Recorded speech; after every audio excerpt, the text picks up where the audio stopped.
दोस्तों, पंजाब के Ludhiana railway platform से चलकर शहीद एक्सप्रेस गोरखपुर स्टेशन आ रही थी। सभी पैसेंजर बहुत खुश थे क्योंकि कई महीनों बाद वो परदेश से पैसा कमाकर अपने गांव लौट रहे थे। उन सभी लोगों में से एक लड़का बहुत ज्यादा खुश था और शायद वो इसलिए कि उसका जो कंपार्टमेंट था वो परफ्यूम से महक रहा था, क्योंकि उसके सामने वाली सीट पर एक बहुत ही खूबसूरत नौजवान लड़की अपने परिवार के साथ बैठी हुई थी। सबकी निगाहें उस लड़की पर टिकी हुई थी, लेकिन ना जाने क्यों वो लड़की सिर्फ उसी लड़के को देख रही थी और उसे लाइक करने लगती है। दोस्तों, आप सोच भी नहीं सकते हैं कि उस लड़के के दिल पर क्या बीत रही होगी। लेकिन कहते हैं ना कि सफ़र में किसी अनजान व्यक्ति पर भरोसा नहीं करना चाहिए। सफ़र में कोई किसी का सगा नहीं होता है, कुछ भी अनहोनी किसी के भी साथ हो सकती है। दोस्तों, उस लड़के के साथ भी यही होता है। दोस्तों, बहुत ही रोमांचक और अद्भुत कहानी है। आइए जानते हैं पूरी कहानी की सच्चाई इस वीडियो में।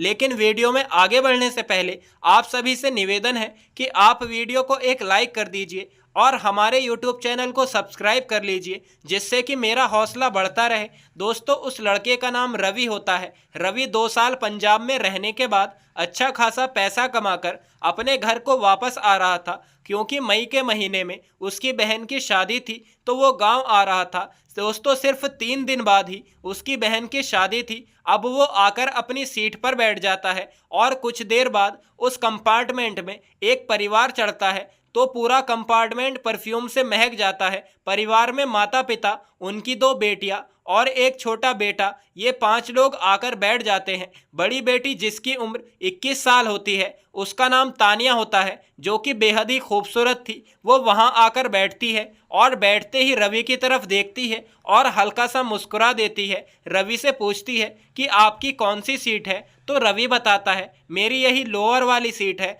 तो वो कहती है कि मेरे पापा की अपर वाली सीट है, लेकिन उन्हें ऊपर जाने में थोड़ा मुश्किल होगा, तो अगर आप सीट एक्सचेंज कर लेंगे तो आपकी बड़ी मेहरबानी। मेरे मम्मी पापा नीचे सो जाएंगे, आप ऊपर सो जाना और मैं भी ऊपर ही सो जाऊंगी। तानिया की एक मुस्कुराहट का वो दीवाना हो चुका था। वो बोलता है, ठीक है, कोई बात नहीं, मैं ऊपर ही सो जाऊंगा, आप सीट चेंज कर सकती हो, मुझे कोई प्रॉब्लम नहीं है। तानिया उसे थैंक यू बोलती है और मुस्कुरा देती है। अब सारे पैसेंजर अपना अपना सामान सुरक्षित जगह रखने लगते हैं और इतने समय में ही इन दोनों के बीच काफ़ी बातचीत हो जाती है और शायद पहली नज़र का प्यार भी हो जाता है। दोस्तों, जब सभी लोग सामान सुरक्षित कर देते हैं और सुकून से बैठ जाते हैं, अब ट्रेन भी चल पड़ती है। सभी अपने फ़ोन में व्यस्त हो जाते हैं, लेकिन जो रवि था वो बार बार से तानिया को ही देखता रहता है, उसे ऊपर से नीचे तक निहारने लगता है। कभी कभी तानिया भी उसे देखकर मुस्कुरा देती थी। दोस्तों, जब पहले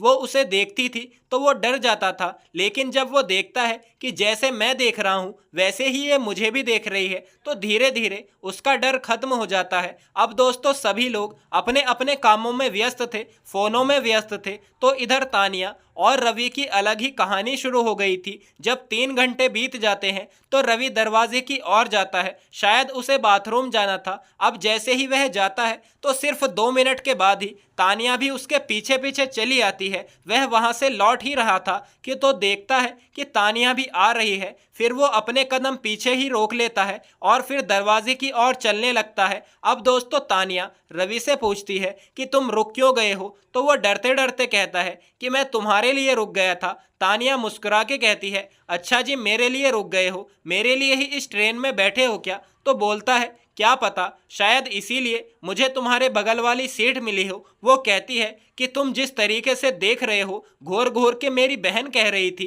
कि देखो ये लड़का कैसे घूरे ही जा रहा है, देखो मुझे बहुत डर लग रहा है, कहीं मेरे मम्मी पापा को पता चल गया तो। और बगल वाली सीट पर जो 2 अंकल बैठे हैं वो भी बड़े गौर से तुम्हें ही देख रहे हैं। तो वो कहता है, मैं क्या करूं, दिल है कि मानता ही नहीं है। तो कहती है, ऐसे मत देखा करो मुझे, मुझे बहुत डर लगता है, तुम मेरा नंबर ले लो। अब दोस्तों, इतनी ही देर में वो अपना नंबर दे देती है। उसके बाद कहती है कि अब जाओ यहाँ से। दोस्तों, वो चला जाता है और अपनी सीट पर आकर बैठ जाता है। अब तानिया भी आ जाती है, वो भी अपनी सीट पर आकर बैठ गई थी। अब दोस्तों, तानिया उससे मुस्कुरा के बात कर रही थी, फिर अपने प्यार का इजहार कर देती है। उसको अपना नंबर तो पहले ही दे चुकी थी। रवि बहुत खुश होता है, लेकिन उसे क्या पता था कि सुबह होते होते उसके साथ क्या होने वाला है। 7 बजे का टाइम हो गया था। चाय पीने का टाइम होता है तभी तानिया की मम्मी अपने बैग से थर्मस निकालती है और 5 कपों में चाय कर लेती है। तो दोस्तों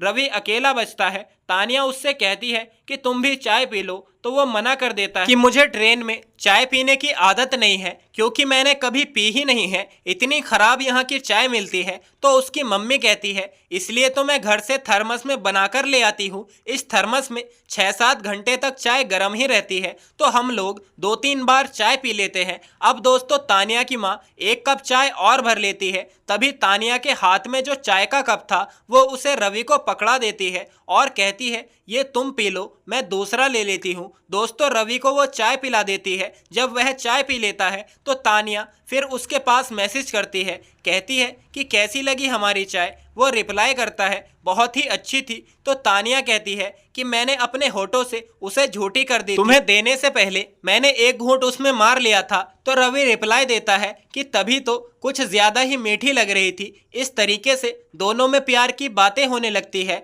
और एक चलती हुई ट्रेन में इतने लोगों की भीड़ में यह दोनों एक बहुत ही खूबसूरत सफर को एंजॉय करते हुए जा रहे थे। अब दोस्तों ये 5 लोग थे, 2 जवान बेटियां थी, सिर्फ एक रवि अकेला था उसमें। तो ऐसे में तानिया के पापा को कुछ अटपटा सा लग रहा था। तो वो रवि से पूछते हैं कि बेटा कहाँ तक जाना है तुम्हें। वो सोच रहे थे कि यहीं कहीं जल्दी ही उतर जाएगा। रवि कहता है अंकल मैं तो गोरखपुर तक जाऊंगा। बोलते हैं क्या काम करते हो तुम। तो रवि कहता है मैं इलेक्ट्रिशियन हूँ और बिजली का काम करता हूँ। अब दोस्तों 3rd AC के डिब्बे में उनकी मजबूरी थी कि रवि भी उनके बीच में बैठा रहे। अब दोस्तों रात के 10 बज जाते हैं, खाने का टाइम हो जाता है, उसके बाद सोने का नंबर आता है। और जैसा कि ये लोग कई बार व्हाट्सअप कर ही रहे थे, उसका भाई 10 साल का था। तो बीच वाली सीट पर एक बहन और अपने मम्मी पापा को लेटाकर खुद वह ऊपर वाली सीट पर चली जाती है। उसके बाद रवि भी ऊपर सीट पर ही चला जाता है। अब दोस्तों आमने सामने जब दोनों लेटते हैं तो आंखों में कहाँ नींद आती है, कहाँ इनको चैन मिलता है, एक दूसरे को छुप छुप कर देखने लगते हैं। यह बात और है कि साइड की जो दोनों सीटें थी उन पर एक अंकल जी लेटे हुए थे, वो सो रहे थे और वो इनकी ही तरफ देखे जा रहे थे, लेकिन इससे कोई खास फर्क नहीं पड़ रहा था, बस वो पैरों की तरफ से देख रहे थे। वो अपने चेहरों से आंखों से क्या कर रहे हैं वो उन्हें कुछ नहीं समझ आ रहा था। दोस्तों उसके बाद चैटिंग की शुरुआत होती है, बहुत सारी बातें होती है कि क्या करते हो, कहाँ रहते हो, गांव कहाँ पर है, सब कुछ पता चलता है। दोस्तों जहां पर तानिया का घर होता है उसी गांव से 8-10 किलोमीटर दूर रवि का भी गांव होता है। अब दोस्तों दोनों और भी ज्यादा प्यार की गहराइयों में चले जाते हैं। तो तानिया पूछती है कि कोई गर्लफ्रेंड है क्या तुम्हारी। तो बोलता है कि हाँ तुम ही तो हो। तो वो कहती है कि एक दिन के लिए मेरा बॉयफ्रेंड बनकर क्या करोगे। तो बोलता है भले ही कुछ ना करूं लेकिन जिंदगी भर तुम्हें याद तो रखूंगा। दोस्तों इस तरीके से बातचीत करने लगते हैं। उसके बाद एक दूसरे के घर का फोटो भेजते हैं, एक दूसरे की पर्सनल फोटो शेयर करते हैं और ऐसे ऐसे बहुत सारी बातें करते करते जब आधी रात बीत जाती है, सारे लोग सो चुके थे, तो रवि कहता है कि तुम मेरी सीट पर आ जाओ। फिर वो कहती है कि पागल हो गए हो क्या, तुम होश में तो होना, मैं तुम्हारी सीट पर क्यों आ जाऊं, यह ट्रेन है, तुम्हें जरा भी डर नहीं लग रहा है क्या। तो कहता है कि नहीं बिल्कुल भी नहीं डर लग रहा, बस तुम आ जाओ, नहीं तो मैं ही तुम्हारी सीट पर आ जाऊंगा। वो उसको मना करती है, कहती है कि नहीं नहीं ऐसा मत करना, कोई जाग गया तो वो तुरंत समझ जाएगा कि एक सीट पर 2 लोग हैं और सामने वाली सीट पर तो देखो अंकल भले ही सो गए हैं, अगर उनकी आंख खुल गई तो बवाल मच जाएगा। फिर भी वो कहता है कि नहीं मैं तो आ ही रहा हूँ। वो कहती है कि मैं नीचे चली जाऊँ अगर तुम अब ज्यादा ही जिद करोगे। तो दोस्तों उसके बाद रवि कहता है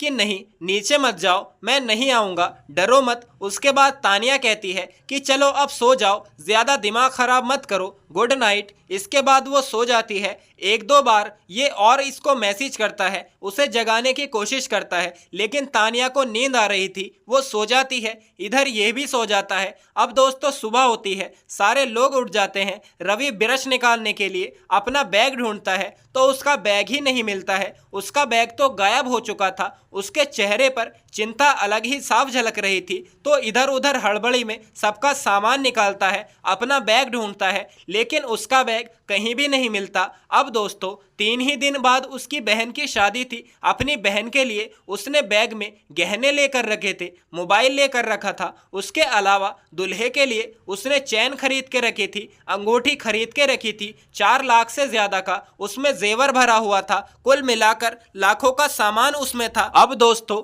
जब ये बात सभी लोगों को पता चलती है तो किसी को भी विश्वास नहीं होता, लेकिन जब वो रसीद दिखाता है कि देखो मैंने अभी परसों ही गहने लिए थे अपनी बहन बहनोई के लिए, तब सभी लोग उसे समझाने लगते हैं कि तुम कितने लापरवाह इंसान हो, कोई परदेश से गहने खरीद कर लाता है क्या। तो रवि कहता है कि मैं एक ज्वेलर के यहाँ बिजली का काम कर रहा था, उन्होंने मुझे बहुत अच्छे रेट्स में दे दिए थे और इसीलिए मैं लेकर आ गया था, वरना मुझे वहाँ से लाने की क्या ज़रूरत थी, मुझे क्या पता था कि मेरे साथ ऐसा हो जाएगा। दोस्तों वो छटपटा जाता है। अब इतने लोगों के सामने वो फोट फोट कर तो रो नहीं पाता, लेकिन उसकी आंखों से आंसू टपकने लगते हैं, जिसको देखकर लोगों को भी बहुत तकलीफ होती है। तानिया को भी बहुत दुख हो रहा था, वो अपना दुख जता नहीं सकती थी। अगर रवि के बाद किसी को सबसे ज्यादा दुख हो रहा था तो वो तानिया को ही हो रहा था। अब लोग पूछते हैं कि तुम्हारे पास और पैसे नहीं है क्या,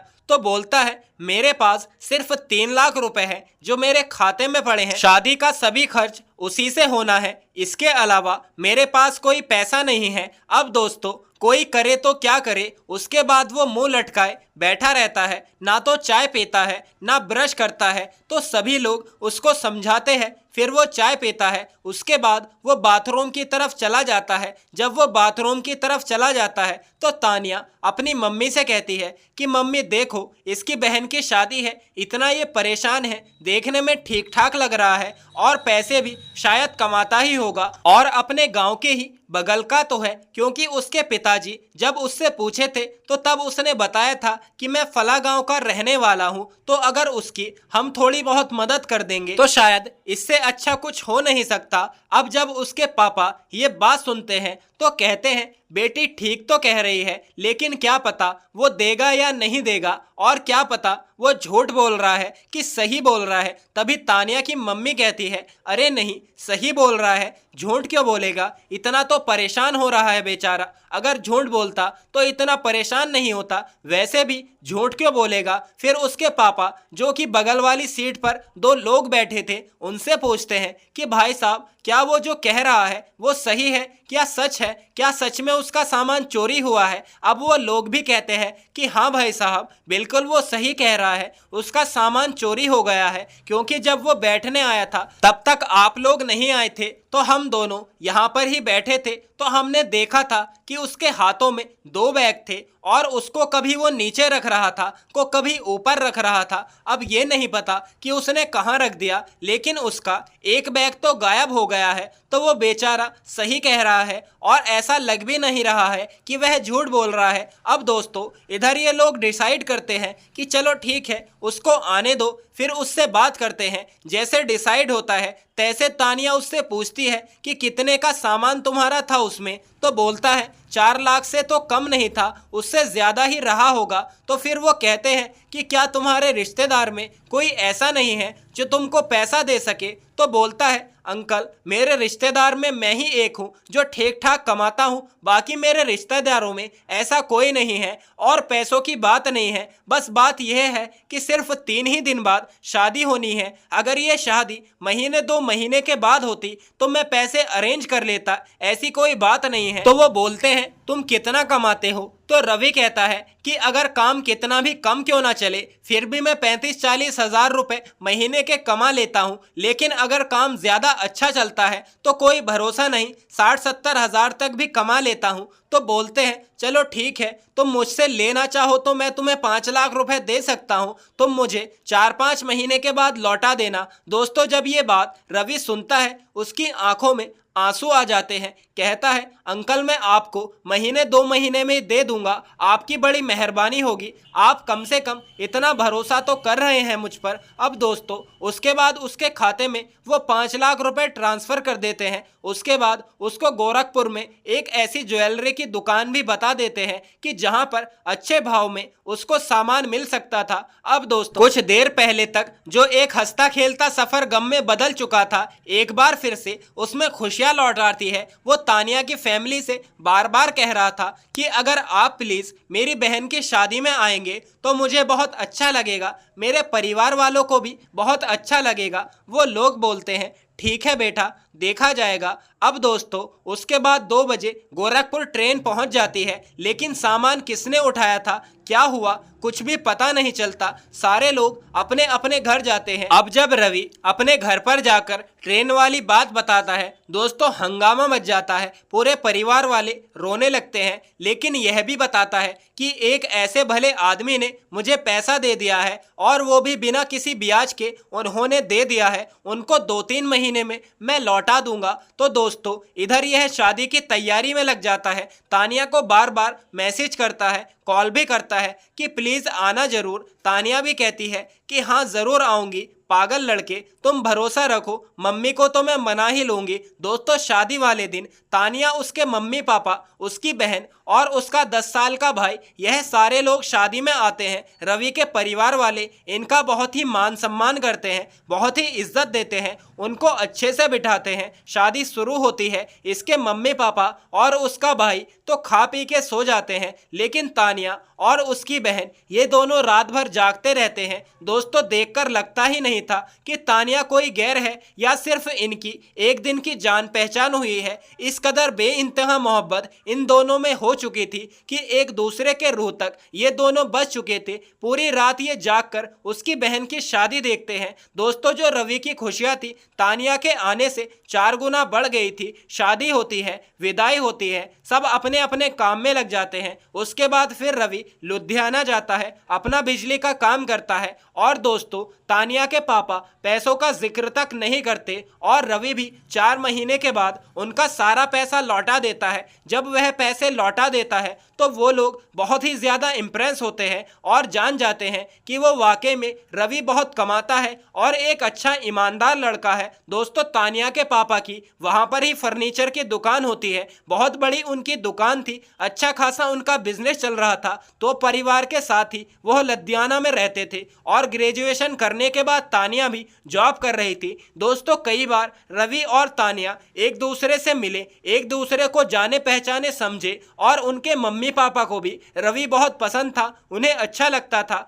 वह यह भी जानते थे कि दोनों एक दूसरे को चाहते हैं। दोस्तों तानिया ने अपनी मम्मी से कहा कि मम्मी मेरी शादी रवि के साथ करवा दीजिए। उसके पिताजी रवि के सामने शादी का प्रस्ताव रखते हैं। दोस्तों ट्रेन में इनकी मुलाकात मई 2022 में हुई थी, और अक्टूबर 2023 में यह दोनों एक दूसरे के लिए हमेशा हमेशा के लिए हो जाते हैं। दोस्तों आपसी रजामंदी से इन दोनों की शादी हो जाती है। तो दोस्तों ये कहानी हमें रवि और तानिया के द्वारा प्राप्त हुई थी, मुझे बहुत अच्छी लगी। मुझे लगा कि आप लोगों से शेयर की जाए, आप लोगों के साथ शेयर करनी चाहिए। तो दोस्तों ये रही आज की कहानी, आपको कैसी लगी कमेंट करके अवश्य बताइए। और अगर कहानी आपको ज़रा भी पसंद आई हो तो प्लीज़ हमारे यूट्यूब चैनल को सब्सक्राइब कर लीजिए, और वीडियो को भी एक लाइक कर दीजिए। मिलते हैं फिर से एक नई और इंटरेस्टिंग कहानी के साथ, तब तक के लिए धन्यवाद। जय हिंद, जय भारत।